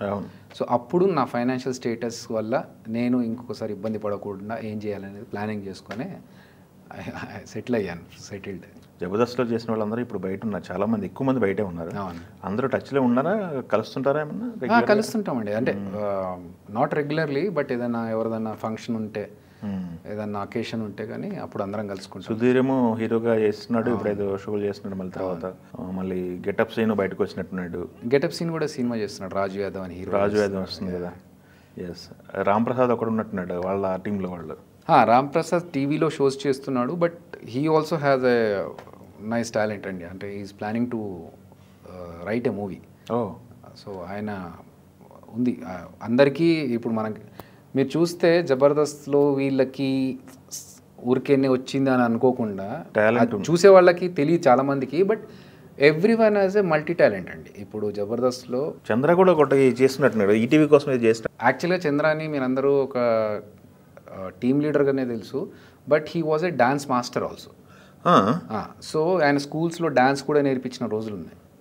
నేను జబర్దస్త్లో టీమ్ లీడర్గా నేను చేశానని తెలుసు అందరికీ. కాకపోతే నేను ఒక మిమిక్రీ ఆర్టిస్ట్ అండ్ ఒక డాన్స్ ఇమిటేషన్ చేసి లిమ్కా బుక్ ఆఫ్ రికార్డ్స్ ఉంది నాకు జబర్దస్త్లో రాకముందే. అలా ఒక్కొక్కరికి ఒక్కొక్క టాలెంట్ ఉందండి. ఇప్పుడు కార్తిక్ ఉన్నాడు, Karthik is a ventriloquist. Okay. So Sudheer is a magician. ఇలా ఒక్కొక్కరికి ఒక టాలెంట్ ఉంది, వేరే టాలెంట్స్ ఉన్నాయి. ఓకే. ఆ టాలెంట్స్ ఉన్నాయి కాబట్టి ఈరోజు వాళ్ళు ఇక్కడ సర్వైవ్ కాగలుగుతున్నాం ఇన్ని రోజుల నుంచి. సో అంత ఈజీ టాస్క్ అయితే కాదు ఇది. ఇప్పుడు నాగబాబు గారు, రోజా గారు వీళ్ళతో అందరు టచ్లో ఉన్నారండి? అవునండి, ఉన్నారా? ఓకే. మొత్తం ఇప్పుడు మర్చిపోయి పిఠాపురంలో ఉంటున్నారు మొత్తం అంతా. మన బ్యాచ్ మొత్తం కూడా పిఠాపురంలో ఉన్నారు. అవును, కొంతమంది అటు వెళ్ళారు, పిఠాపురంలో తిరుగుతున్నట్టు. రీసెంట్గా రాఘవ కూడా వెళ్ళినట్టున్నాడు ఏదో. అవునా? చూడలేదు. రాఘవ కూడా వెళ్ళినట్టు. మీకు పొలిటికల్ ఇంట్రెస్ట్ ఏం లేదా? నాకు పాలిటిక్స్ మీద ఇంట్రెస్ట్ లేదండి, పర్సన్స్ మీద ఇంట్రెస్ట్. అంటే ఇప్పుడు మనకు ఒక పర్సన్ బాగున్నారు, ఆ పర్సన్ హెల్ప్ఫుల్ పర్సన్, అతను డెవలప్మెంట్ బాగా చేస్తారు అంటే ఆ పర్సన్ సైడ్ అంతే తప్ప పార్టీ పరంగా I don't incline to any party. Okay. మనకేంటంటే పలానా పర్సన్ ఉన్నారు, ఏ party irrespective of the party, ఆ పర్సన్ సర్వీస్ బాగా చేస్తారు, లేకపోతే హెల్ప్ఫుల్ క్యాండిడేట్, ఫ్యూచర్ బాగుంటుంది అంటే అట్లాంటి పర్సన్స్ ఎనీవన్ ఎవరైనా కావచ్చు. ఓకే. నాగబాబు గారు ఇప్పుడు పవన్ కళ్యాణ్ గారు మొత్తం కూడా పిఠాపురంలో తిరుగుతున్నట్టున్నారు కదా, ఏంటి పరిస్థితి? మీకు మీ ఒపీనియన్ ఏంటి? పవన్ కళ్యాణ్ గారు, నాగబాబు పొలిటికల్. నాకు పాలిటిక్స్ కొంచెం వీక్ అండి. నేను నిజంగా కూడా అంటే ఈవెన్ క్రికెట్ కానీ పాలిటిక్స్ కానీ నేను పెద్దగా చాలా వరకు నియోజకవర్గాలు, క్యాండిడేట్స్ ఈ పేర్లు కూడా నాకు గుర్తుండవు, తెలుసుకో అంటే నాకు ఫస్ట్ ఆఫ్ ఆల్ ఇంట్రెస్ట్ ఉండదు. ఓకే. మంచి చేసే వాళ్ళు మంచి ముందుకు వస్తే డెవలప్మెంట్ ఉంటుంది అనేది నా ఫీలింగ్. అది ఎవరైనా సరే బాగుండాలి. ఇంకొకటి అండి, మనకి మీరు ఈ జర్నీలో మిమిక్రీలు షోలు అన్నీ చేస్తున్నారు, యూఎస్లో యూకేలో అన్నీ తిరుగుతున్నారు. ఎన్ని షోలు చేసి ఉంటారు మొత్తం ఇప్పటి వరకు? Good question. నాకు నంబర్స్ గుర్తులేవు కానీ ఆల్మోస్ట్ ఒక 12 to 15 కంట్రీస్ తిరిగి ఉంటానండి. అంటే ఆల్మోస్ట్ 20 years బ్యాక్ నేను దుబాయ్లో ఫస్ట్ షో చేశాను 2004లో. మొన్న మళ్ళీ 2024లో మొన్న అబుదాబిలో చేసి వచ్చాను show. So I was calculating, first వెళ్ళాను మళ్ళీ ఇప్పుడు వచ్చాను 20 years తర్వాత. ఆ డెవలప్మెంట్ ఏంటని చూశాను, ఆ గ్రోత్. సో అలా Dubai, Singapore, Australia, Denmark, Sweden, మన జర్మనీ, డబ్లిన్, ఐర్లాండ్లో, సో మాంచెస్టర్, ఈ అన్ని ప్లేసెస్ తిరిగామండి. సింగపూర్. మీ పాస్పోర్ట్ చూస్తే చాలా అన్ని రెండు అయిపోయాయి, మూడోది నడుస్తుంది స్టాంపులతో. So it's a good experience యాక్చువల్గా. ఏంటంటే అంటే ఇది కూడా నేను చెప్పాలి, జబర్దస్త్లోకి రాకముందు నుంచే నేను ఇంటర్నేషనల్ షోస్ చేస్తున్నాను. చెప్పాను 2004లో చేశాను ఫస్ట్ షో దుబాయ్లో. సో అంతకుముందే నేను I started travelling, imitation dance ద్వారా యాంకరింగ్ చేయడము, అలాంటి ఇంటర్నేషనల్ షోస్ బాగా ఎక్స్పీరియన్స్ నాకు చేయడము. It's a good experience. ఎందుకన్నానంటే కొత్త ప్లేస్కి వెళ్తున్నాము, ఆ ప్లేస్ ఎక్స్ప్లోర్ చేస్తున్నాము. అండ్ అక్కడ ఆడియన్స్ ఇప్పుడు మన టిపికల్ విలేజ్లో వెళ్ళి ఒక పండగ రోజు చేసే, అమ్మవారి పండగల రోజు చేసే ప్రోగ్రామ్కి అక్కడ ఇంటర్నేషనల్ ఆడియన్స్లో మన ఒక ఆడిటోరియంలో చేసే ఆడియన్స్కి డిఫరెన్స్ ఉంటుంది. సో ఇక్కడ ఎలా చేయాలి, అక్కడ ఎలా చేయాలి, డిఫరెన్స్ ఏంటది? ఏం గమనించారు? ఇక్కడ మనం చేసేప్పుడు we have to be loud అండి. అక్కడ మనం అదే లౌడ్ చేస్తే they won't like it. Okay. So కొంచెం డీసెంట్గా ఒక క్లాసీగా ఉండి చేయాలి అక్కడ సెట్ చేస్తున్నప్పుడు. వాళ్ళు ఫస్ట్ కూడా సార్ కొంచెం డీసెంట్గానే ఉంటుంది. అలా భయం ఏంటంటే ఏమన్నా డబుల్ మీనింగ్స్ అలాంటివి వస్తాయేమో స్కిట్స్లో వచ్చినట్టుగా అనేది అనుకుంటారు. బట్ కొంతమంది ఎంజాయ్ చేశారు కాబట్టి స్కిట్స్లో వేశారు మధ్యలో, కానీ అదర్వైజ్ ఆడియన్స్తో, లైవ్ ఆడియన్స్తో ఉన్నప్పుడు అలాంటివి అసలు we won't entertain first of all. Okay. So ఆ డిఫరెన్స్ అయితే ఉందండి. అయితే మీరు ఇప్పుడు డబుల్ మీనింగ్ డైలాగ్లో ఇటు టాపిక్ వచ్చింది కాబట్టి మీరు కాస్త ఎదుర్కొన్న, జబర్దస్త్ చేస్తున్నప్పుడు కూడా విమర్శలు ఎదుర్కొన్నారు. చాలా కాంట్రవర్సీలు, విమర్శలు, మనోభావాలు దెబ్బదని అని చెప్పేసి మర్చిపోయి వేణుని అయితే కొట్టారు కూడా కదా. అవును, ఛాంబర్లో కలిసినప్పుడు. ఎట్లా అట్లాంటి విషయాల్లో ఎలాంటి జాగ్రత్తలు తీసుకునే వాళ్ళు అప్పుడు స్క్రిప్ట్లకి? కత్తి మీద సామ్ అనే సామెత ఏదైతే ఉందో, హీరో ఫ్యాన్స్ కూడా చాలా అండి, చాలా. నేను అట్లాంటి బెదిరింపులు నాకు వచ్చింది, కాకపోతే ఐ వోంట్ బ్లేమ్ ఎనీవన్. అది మనకు ఒక నాలెడ్జ్ కూడా ఉండాలి, చెయ్యాలి వద్దా అనేది. సరే ఆ సందర్భంలో అది జరిగిపోయింది. But I repent. నేను నా వల్ల ఇంకొకరు హర్ట్ అయ్యారు అనే దానికి నేను I will definitely feel bad. కొన్నిసార్లు ఏంటంటే మనకు తెలియకుండా వాళ్ళు ఏదో ఊహించుకొని చేసుకున్న సందర్భాలు కూడా ఉంటాయి. మనం ఏదో తెలియకుండా అసలు సందర్భంలో ఇది కాదు, కానీ దానికి కూడా హర్ట్ అయిన సిచ్యువేషన్స్ వస్తాయి కదా, అవి కొంచెం ఇగ్నోర్ చేస్తాను. సో డెఫినెట్గా అండి, మాకు స్కిట్ రాసుకునేటప్పుడు ఏంటంటే ఒక ప్రొఫెషన్ని ఇన్సల్ట్ చేయకూడదు, ఒక పర్సన్ని బాడీ షేమింగ్ చేయకూడదు, ఆర్ ఒక పర్సన్ గురించి డీమీనింగ్ చేయకూడదు. ఇలా ఎన్నో ఇప్పుడు చెప్పాను కదా, ఆల్రెడీ ఒక డైరెక్టర్కి చెప్పి డెవలప్ చేసిన తర్వాత మళ్ళీ అందులో మేము ఇవన్నీ చూసుకోవాలి. ఓకే ఈ ప్రొఫెషన్ గురించి మనం చెడుగా మాట్లాడకూడదు, ఈ డైలాగ్ చెప్తే వాళ్ళు హర్ట్ అవుతారేమో, వద్దు వేరేది మార్చుకుందాం. అలా చాలా చాలా చాలా హార్డ్ వర్క్ చేసుకున్న తర్వాత ఒక షేప్కి వస్తుంది స్కిట్. అందులోంచి కూడా బై మిస్టేక్ ఎప్పుడన్నా దొర్లి ఏదన్నా ఫీల్ అయితే మళ్ళీ అదొక ఇష్యూ. సో అలాంటి సందర్భాలు నాకు ఒకసారి ఫేస్ చేశాను నేను. బట్ దాని తర్వాత ఐ మేడ్ షూర్, మీరు జనాల్ని నవ్వించాలని చెప్పేసి ఇంకొకరిని ఇన్సల్ట్ చేయాల్సిన అవసరం లేదు. మనకు ఎంతవరకు నవ్వించగలిగితే అంతవరకు నవ్విద్దాము, ఎవరిని ఇన్సల్ట్ చేయకూడదు అనేది ఫిక్స్ అయింది. కానీ ఒక విషయం చెప్తానండి, మీరు అడిగిన దానికి డబల్ మీనింగే కావచ్చు. నేను కొన్ని స్కిట్స్ చేశాం, అంటే నా ఫీలింగ్ ఏంటంటే ఐఎమ్ ఎన్ ఎడ్యుకేటెడ్ పర్సన్, కొంచెం సోషల్ రెస్పాన్సిబిలిటీ మనకు కూడా ఉంటుంది. ఏదన్నా కామెడీ ద్వారా చెప్తే ఎక్కువ మందికి రీచ్ అవుతుంది అని చెప్పేసి. ఇప్పుడు కర్ణాటకలో వాటర్ ప్రాబ్లం వచ్చింది, నీళ్లు లేక చాలా ఇబ్బందులు ఎదుర్కొంటున్నారు. ఈ స్కిట్ దాదాపు ఒక 5 years బ్యాక్ నేను నాగేశ్వరరావు గారు 2050లో ఉండి వాటర్ ప్రాబ్లం ఉంటే ఎలా ఉంటుంది అనేది ఒక కామిక్ వేలో చేసి చూపించాను. పెళ్ళికి వచ్చిన వాళ్ళు వాటర్ బ్యారెల్స్ అడిగితే పెళ్ళి వద్దని చెప్పేసి పంపించేయడం. సో నాగేశ్వరరావు గారు చేస్తే ఆ నీటి గురించి ఎన్ని కష్టాలు ఉంటాయి అనేది అంటే ఒక మెసేజ్ రాగా ఉంటుంది, నీళ్ళు వేస్ట్ చేయకండి అని చెప్పి. రాస్కెల్, చెట్లకు నీళ్ళు పోయడానికి రాదు కానీ నీకు చెట్టు నీడ కావాలా అని చెప్పేసి. అంటే నిజమే కదా, చెట్లకు నీళ్ళు పోయడానికి మనకు టైం ఉండదు, కానీ చెట్టు నీడ మాత్రం కావాలి. అలా కొన్ని స్కిట్స్లో మేము మెసేజ్ చెప్పడానికి ట్రై చేసాం. అది జనాలకి అట్లాంటివి దే వోంట్ లైక్ ఇట్. అంటే ఏది అతను కామెడీ చేయమంటే ఎన్ని మెసేజ్లు ఎందుకు అంటారు. అదే ఒక బూత్ స్కిట్, అది ఎప్పుడో స్టార్టింగ్లో చేసిన స్కిట్, అది ఎంత వైరల్ అయిందంటే ఇప్పటికీ ఫేస్బుక్లో కానీ లేకపోతే వాట్సాప్లో కానీ తిరుగుతూ ఉంటుంది. నాకు వస్తుంటుంది, ఫార్వర్డ్ చేస్తారు మా వాళ్ళు, అరే నీ స్కిట్ ఇప్పటికి వస్తుంది చూడరు. అంటే ఒక 10 సంవత్సరాలు 12 సంవత్సరాల క్రితం చేసిన స్కిట్, అందులో ఒక చిన్న డబల్ మీనింగ్ ఉంటే దాన్ని ఎంజాయ్ చేస్తూ దాన్ని వైరల్ చేస్తున్నారు. ఒక మెసేజ్ ఉంది, అరే చెట్ల గురించి మాట్లాడుతూ ఒక మెసేజ్ చేసాము, వాటర్ గురించి మాట్లాడుతూ ఒక మెసేజ్ చేసాము, ఇవి ఎందుకు దీన్ని ఎందుకు వైరల్ చేయట్లేదు, సర్క్యులేట్ చేయట్లేదు అనేది నాకు ఒక, అంటే మంచి చెప్తే ఎవరికి అర్థం కాదండి, చెడుగా చెప్తేనే దాన్ని ఎక్కువ ఎక్కించుకుంటున్నారు. అట్లా ఉంది. మీరు స్పెషలిస్ట్ ఆర్టిస్టులని ఇమిటేట్ చేస్తూ మీరు డాన్స్ చేస్తూ ఏం చేస్తారు కదా, ఎవరివి ఎక్కువ ఎంజాయ్ చేస్తారు మీరు? ఎవరి డాన్స్లో ఎక్కువ ఈజీగా ఉంటుంది పట్టుకోవడానికి మీకు? మా బాడీ లాంగ్వేజ్ కానీ ఇవన్నీ కష్టపడ్డ సందర్భాలు ఏమైనా ఉన్నాయా? వీళ్ళ బాడీ లాంగ్వేజ్ నాకు బాగా, అంటే నాగేశ్వరరావు గారిది ఎంతగా ఎక్కించేసుకున్నానంటే, నాకు చాలామంది పెద్దవాళ్ళు కనిపించినప్పుడు చెప్తూ ఉంటారు, నువ్వు కరెక్ట్గా నాగేశ్వరరావు గారు యాస్టీస్ దించుతావు బాబు, ఆయన నిలబడ్డట్టుగానే ఉంటుంది నువ్వు నిలబడి స్కిట్ చేస్తూ ఉంటే. అంటే మేము నీట్గా షేవ్ చేసుకొని మిసాల్ ఆయన లాగానే చేసుకొని, ఈవెన్ విగ్ విషయంలో కూడా లేదండి ఇది కరెక్ట్ లేదు, నాగేశ్వరరావు గారు విగ్ ఇలా కాదు చూడండి ఫోటో అని చెప్పేసి వాళ్ళకి మేకప్ వాళ్ళకి చెప్పి ఆ సెట్ చేయించుకొని చేసేవాళ్ళం.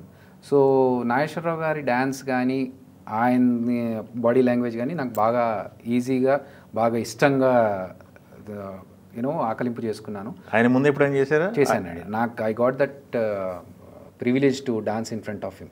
ఎప్పుడు ఎలా రిసీవ్ చేసుకున్నారు? ఇది కూడా జబర్దస్త్లోకి రాకముందే జరిగింది. 2012లో న్యూయార్క్లో ఒక ప్రోగ్రామ్ జరిగింది, దానికి ఆయన చీఫ్ గెస్ట్, నేను పర్ఫామ్ చేయాలి.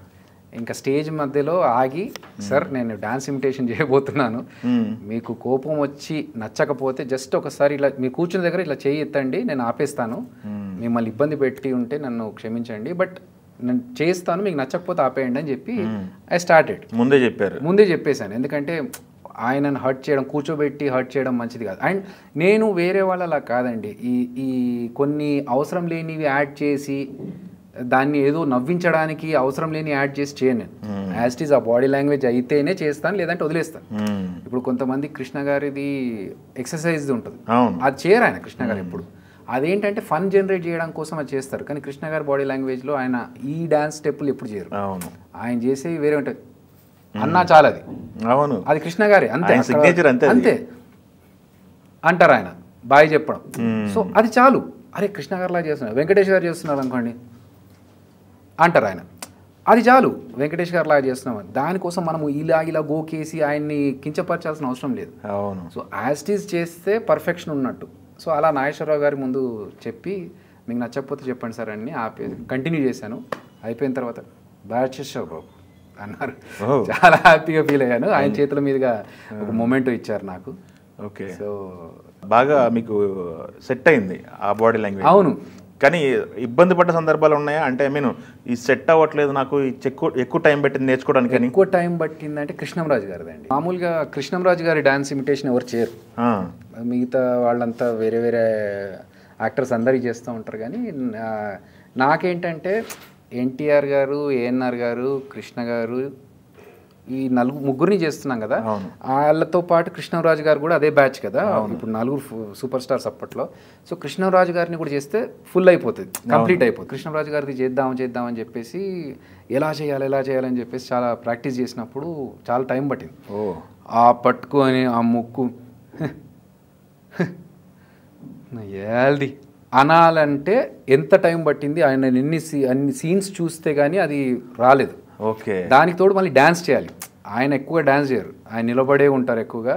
ఆ నిలబడ్డ దాంట్లో చెస్ట్ అప్ చేసి ఒక ఐబ్రో అప్ ఉండి అది ఉండి ఆ చేస్తున్నప్పుడు ఆ బాడీ లాంగ్వేజ్ అంటేనే కృష్ణరాజు గారు.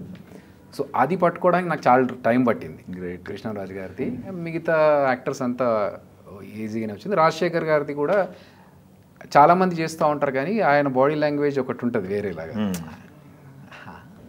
అది ఉంటుంది కదా, దాంట్లో కూడా చిన్న వేరియేషన్ ఉంటుంది. ఓకే. సో ఆయన నడుచుకుంటూ రావడంలో కూడా ఒక స్టైల్ ఉంటుంది. అదేంటి, ఆయన ఒక హ్యాండ్ స్టిఫ్ ఉంటుంది. సో ఆ పైన హ్యాండ్ ఉండి కింద ఇంకొక హ్యాండ్ మూవ్మెంట్ వస్తుంది. సో ఆ బాడీ లాంగ్వేజ్ కూడా పట్టుకోవాలి మనం. అంటే దాంట్లో చిన్న వేరియేషన్స్లోనే అది పర్ఫెక్షనా లేకపోతే హేళన చేస్తున్నామా అనేది తెలిసిపోతుంది. ఓకే. సో రాజమౌళి గారు నాకు ఇచ్చిన బెస్ట్ కాంప్లిమెంట్ అంటే, ఒకసారి డ్యాన్స్ ఇమిటేషన్ చేస్తున్నప్పుడు వేరే అతను వచ్చి, వేరే అతను కూడా చూశాను నేను ఇలాగే డ్యాన్స్ ఇమిటేషన్ చేశాడంటే, అప్పుడు రాజమౌళి గారు అన్నారు, ఎవరు చేశారని కదా, ఎవరు పర్ఫెక్ట్గా చేస్తున్నారని చూడండి, ఇతను ఎంత పర్ఫెక్ట్గా చేస్తున్నాడో అని చెప్పేసి రాజమౌళి గారు అన్నారు. That was a great compliment నాకు ఛత్రపతి ఆడియో ఫంక్షన్ టైంలో. ఓహో.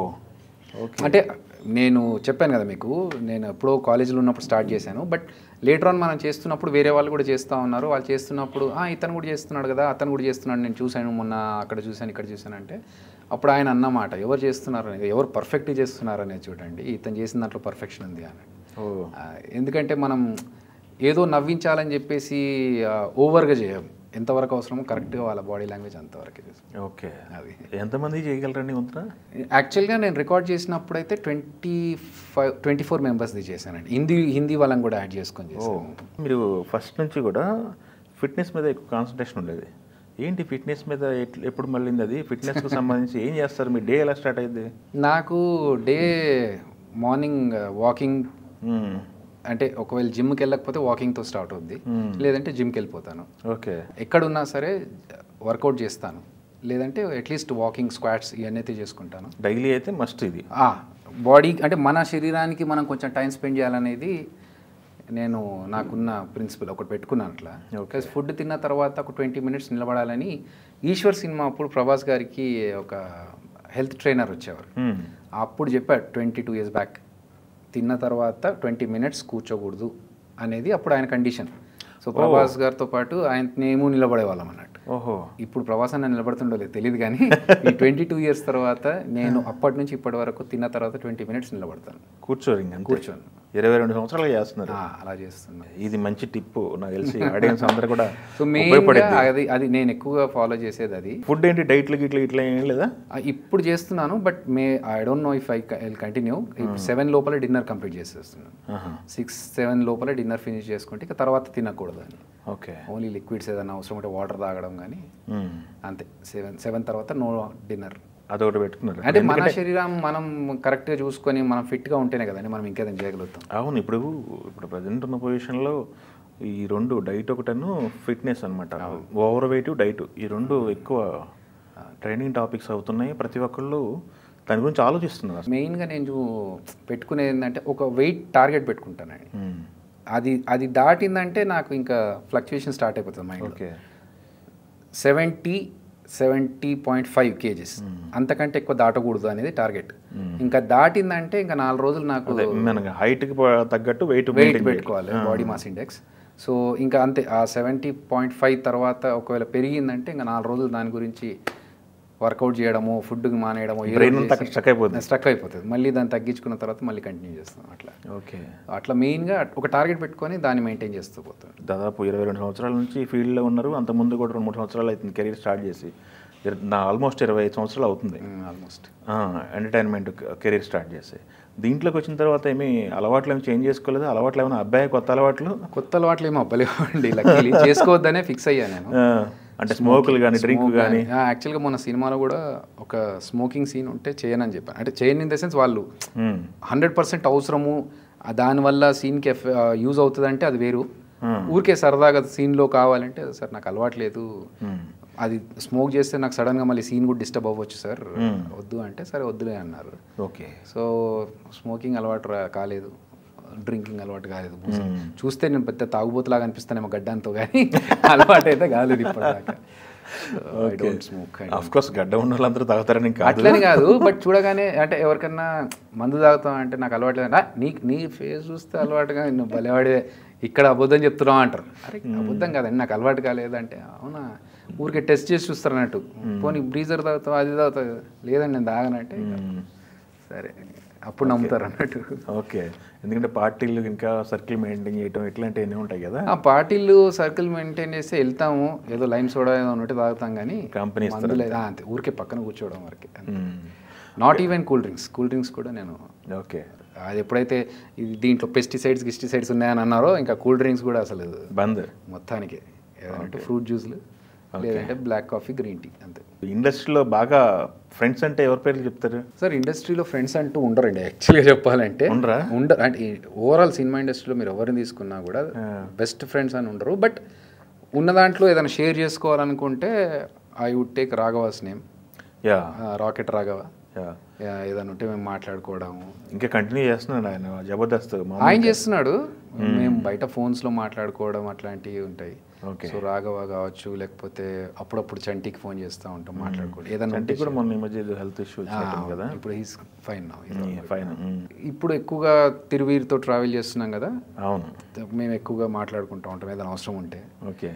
అప్పట్లో నవదీప్ నేను కలిసి గౌతమ్ ఎస్ఎస్ టైంలో సినిమాలకు అలా తిరిగేవాళ్ళం. సో అందుకని అంటే నా ఫిక్స్డ్ ఫ్రెండ్షిప్ అంటూ ఉండదు సినిమాలో. ఎందుకంటే మనం ఎక్కువగా ఒక్కొక్క మూవీకి మారుతూ ఉంటాం కాబట్టి ఫిక్స్డ్ ఫ్రెండ్షిప్ అంటూ అయితే ఉండదు. మర్చిపోయా, తిరువురు పెళ్ళైంది కదా ముందు చెప్పాడా? అక్కడ పెళ్ళికి ముందు కనీసం అందరికీ చెప్పారా? చెప్పారు. ఎందుకంటే సడన్ గా న్యూస్ మీకు అందరూ న్యూస్ నాకు తెలుసు అండి. లవ్ మ్యారేజ్ అన్నట్టున్నారు కదా. లవ్ మ్యారేజే కదా. ఓకే. లవ్ మ్యారేజే, కాకపోతే అందరికి దూరంగా చేసుకున్నారు. తిరుపతిలో చేసినట్టున్నారు కదా. దూరంగా అని కాదు, చేసుకోవాలని అక్కడ చేసుకున్నారు. వాళ్ళ మొక్కు ఉంది అక్కడ చేసుకోవాలి. సో అక్కడ చేసుకున్నారు. రిసెప్షన్ మొన్న అయింది ఇక్కడ. అందరు వచ్చారు, చాలా మంది వచ్చారు. అందరికీ ఒక ఇండస్ట్రీ వచ్చే ప్రతి ఒక్కరికి డైరెక్టర్ అవ్వాలని, ప్రతి ఒక్కరికి మెగాస్టార్ గారిని డైరెక్ట్ చేయాలని చెప్పేసి ఒక ఆశ. మీరేంటి మెగాస్టార్ గారితో అసోసియేషన్ ఏంటి, మీకు ఎలా ఏర్పడింది అది? నేను మీలో ఎవరు కోటీశ్వరుడు ప్రోగ్రామ్కి నేను క్రియేటివ్ డైరెక్టర్గా చేశానండి. ఓకే, దానికి క్రియేటివ్ డైరెక్టర్. సో అప్పటికి 150 రిలీజ్ టైంలో అది ఇంకా అంటే he's coming back to the industry. మళ్ళీ గ్యాప్ తర్వాత 9 years గ్యాప్ తర్వాత. సో అప్పుడప్పుడే కాబట్టి ఆ కొత్త ప్రోగ్రామ్ ఆయనకి కొత్తగా ఉండింది. నాకు ఆయనకి ఏంటంటే ఒక రూమ్ ఉండేది. రూమ్లో చిరంజీవి గారు ఆయనకు బ్రీఫింగ్ ఇచ్చేటప్పుడు కూర్చొని మొత్తం బ్రీఫింగ్ చేస్తున్నప్పుడు ఇంకా నేను, ఆయన, అనంత్ శ్రీరామ్ గారు, మేము ముగ్గురం ఇంకొకరు ఉంటారు. సో ఆ డిస్కషన్స్ ఎక్కువగా జరిగినప్పుడు ఆ ర్యాపు అలా దానికి తగ్గట్టుగా ఒక సాంగ్ ఏదో చేయాలి. దాంట్లో ఆయన యాక్ట్ చేయాల్సి ఉండే లాస్ట్ సీక్వెన్స్. అది నన్ను డైరెక్ట్ చేయాలి నేను. అదొక గ్రేట్ ఎక్స్పీరియన్స్ ఆయనకి యాక్షన్ చెప్పడం అనేది. రోజు రాత్రి అంతా నిద్రపోలేదు, రేపు పొద్దున డైరెక్ట్ ఏం చెప్పాలి, యాక్షన్ అనగలుగుతాను ఆయన ముందు. యాక్షన్ అంటే నేను తప్పు చేస్తే తిడితే ఎలా, సో అలా అనుకున్నాను. కానీ హీ వాజ్ వెరీ కంఫర్టబుల్. అంటే నేను చెప్పిన తర్వాత నువ్వు ఇంకొకటి ఏదైనా కావాలంటే తీసుకోమ్మా, నీకు ఎక్స్ట్రా షార్ట్ కావాలంటే తీసుకో అని చెప్పి ఆయన సపోర్ట్ చేశారు. ఓకే. అప్పుడు మనకి ట్రాక్ అండ్ ట్రాలీ ఎంత పెట్టుకునే ఛాన్స్ లేదు. సార్ ఒక చైర్ మీద పెట్టుకొని లాగుతాను సార్, మీరు వాకింగ్ షాట్ అని చెప్పేస్తే ఓకే గోడ్ అన్నాడు. అంటే ఆయన మెగాస్టార్, అన్ని సినిమాలు చూసుంటాడు. ఏంట్రా కుర్చీ ఏంటి, కుర్చీ మీద కెమెరా ఏంటి అని అడిగితే ఇంకేం చేయాలి నేను, సరే క్రియేటివ్గా ఏదో చేస్తున్నారులే అనుకొని ఆయన సపోర్ట్ చేశారు. ఓకే. బాగుంది ఆయన సపోర్ట్ చాలా. అంటే ఒక అది అన్ఎక్స్పెక్టెడ్ గిఫ్ట్ అంటారు కదా, అట్లా నాకు సడన్గా ఆయనకి యాక్షన్ కట్ చెప్పడం అనేది చాలా హ్యాపీగా అనిపించింది. మీరు తెలియదు, మిమ్మల్ని గుర్తుపట్టారు అసలు? గుర్తుపట్టారు. ఫస్ట్ వెళ్ళినప్పుడు నేను సైలెంట్గా టీంతో పాటు నేను కూర్చున్నాను. కూర్చోగానే పరిచయం చేస్తూ ఫలానా ఫలానా ఫలానా హిసాబి అని, నాకు తెలుసు జబర్దస్త్ అన్నాడు.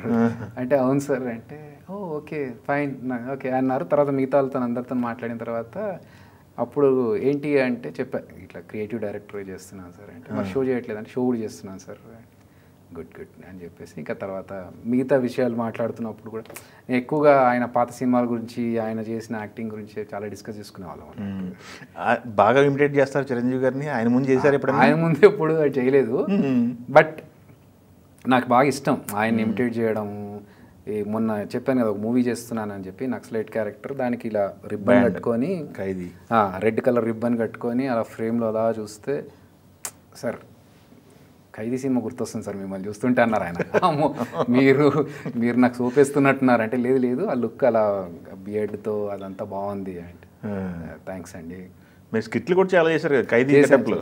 ఖైదీ గెటప్లో నాకు బాగా ఇష్టం అది, బ్లాక్ డ్రెస్ బ్లాక్ బనియన్ వేసుకొని హాఫ్ స్లీవ్ బ్లాక్ బనియన్. ఆయన బాడీ లాంగ్వేజ్ బాగా ఇష్టం సార్ నాకు. చిరంజీవి గారు ఆయన చూసే లుక్ కానీ, లేకపోతే వాకింగ్ స్టైల్లో నిలబడ్డప్పుడు ఆయన చెయ్యి ఒకటి అలా పెట్టుకొని, సో ఇవన్నీ బాగా అబ్జర్వ్ చేశాను. ఆయన చిన్నప్పటి నుంచి ఆయన్ను చూస్తూ ఆయన్ని చూసే యాక్టింగ్ నేర్చుకోవాలి, ఆయన్ని చూసే యాక్టర్ అవ్వాలని అనుకున్నాను కాబట్టి బాగా is great actor and favourite actor నాకు. హ్యూజ్ ఫ్యాన్ నేను చిరంజీవి గారికి. నాగేశ్వరరావు గారి ముందు నాగేశ్వర గారిని ఇమిటేట్ చేశాను. అట్లా ఇంకా ఆర్టిస్టులు, ఏ ఆర్టిస్టుల ముందు వాళ్ళ ఇమిటేట్ చేశారు? అట్లా జరిగిన సందర్భాలు ఏమున్నాయి? నాకు నాగేశ్వరరావు గారిని మెయిన్గా ఆయన ముందు చేశాను. కృష్ణంరాజు గారి దగ్గర వాళ్ళ వైఫ్ చెప్పారండి, ఈ అబ్బాయి జబర్దస్త్లో బాగా చేస్తాడు, మిమ్మల్ని కూడా ఇమిటేట్ చేస్తారని చెప్పి వాళ్ళ వైఫ్ చెప్పారు.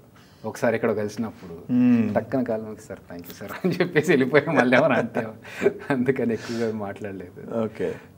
అప్పుడు ఈశ్వరప్పుడు రాలేదు, ఈశ్వరప్పుడు లొకేషన్ రాలేదా? ఆయన రాలేదు లొకేషన్ అప్పుడు, బట్ ప్రభాస్ అన్న అడిగేవారు, మా పెద్దనాన్నని ఇమిటేట్ చేయను, అందరిని ఇమిటేట్ చేస్తావు కదా అంటే,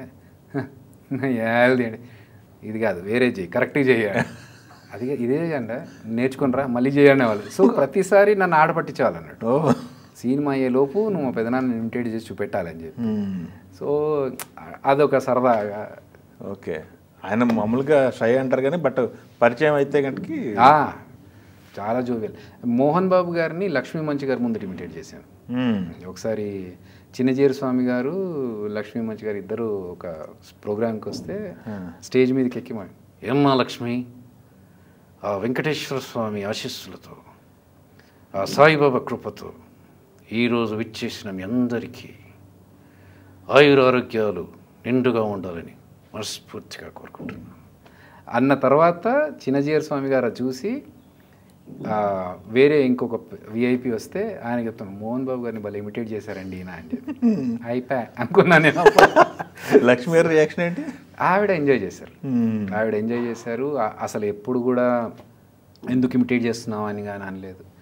కానీ she's a very nice lady. చూసేవాళ్ళు బయట వేరేలాగా కమెంట్స్ చేస్తారు కానీ లేదు, తను కూడా ఎంజాయ్ చేస్తారు. నేను మొన్న దుబాయ్లో సైమా అవార్డ్స్కి వెళ్ళినప్పుడు అక్కడ జనాలు వచ్చేసి ఆవిడ్ని ఫొటోస్ అడిగారు, ఓకే రీల్ చేద్దామని అడిగారు. ఇదేంటి యూ క్రేజీ అనుకున్నా. ఆవిడ పాపం ఏం స్టెప్ చూపెట్టండి అని అడిగి వాళ్ళతో స్టెప్ చూసుకొని 2 సార్లు ప్రాక్టీస్ చేసుకొని రీల్ చేసి ఇచ్చారు. సో అది ఎవరికి తెలీదు. ఆ పక్క నుంచి ఎవరో ఇంటర్వ్యూ మాట్లాడుతున్నప్పుడు ఇంకోటి పక్క నుంచి వెళ్తారు, డ్ర్ అని చెప్పి అది మాత్రం బయటకు పోయారు. నేను చెప్పాను కదా, నెగిటివ్ థింగ్స్ ఫాస్ట్గా ట్రావెల్ అవుతాయి, మంచిది ఎవరికి తెలియదు. Okay, all the very best అండి. Thank you so much. ఇంకా మీరు చాలా అచీవ్ చేయాలని చెప్పి, ఇంకా చాలా హైట్స్ చూడాలని చెప్పి జీవితంలో కోరుకుంటూ ఆల్ ది వెరీ బెస్ట్ అండి. థ్యాంక్ యూ సో మచ్ అండి. Thank you so much.